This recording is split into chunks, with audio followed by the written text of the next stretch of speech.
Before using serial port control, you need to know whether your computer has a 9-pin serial communication interface, as indicated by the arrow on the top left. If so, you can use the through serial cable in the lower left corner to connect. If not, you need to prepare a USB to serial cable, as shown in the upper right image. The USB to serial cable is used as a demonstration here. The serial end of the USB to serial cable is connected to the female end of the matrix.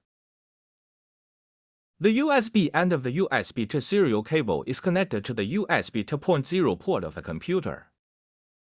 Connect the matrix to the power supply and turn on the switch. Next, do it on the computer. Right-click this PC. Select Manage. Click on Device Manager. Click on ports COM and LPT. Check the COM number of the matrix connection. Then open the HD Matrix Controller.exe matrix control switch program.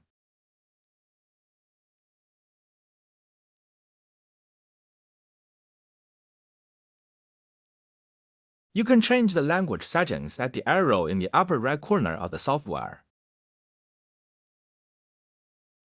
Select the serial port number first when using the software. The baud rate is 9600. Read-point connection.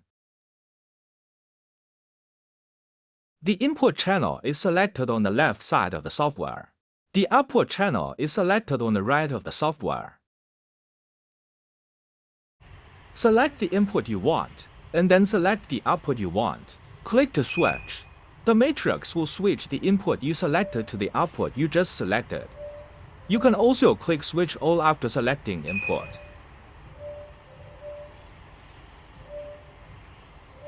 The above is the matrix serial control software switching method.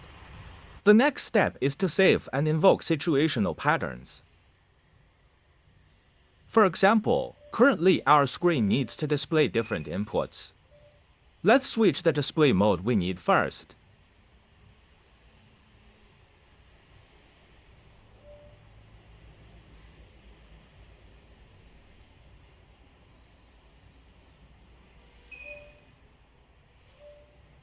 After you have switched the desired mode, click the numbered number of this area to save it as the corresponding numbered scenario mode. Switch several modes and save them to scenario mode.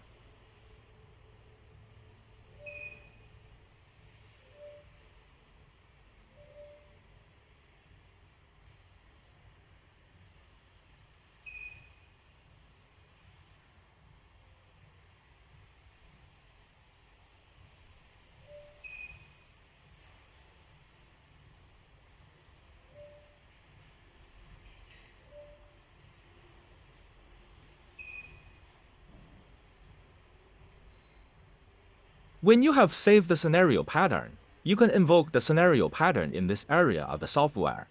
For example, pressing the number 1 will invoke the previously saved scenario mode 1.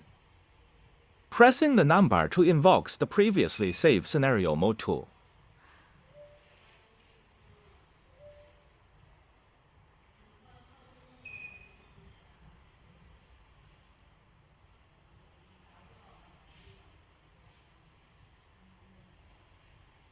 This is how scenario patterns are saved and invoked.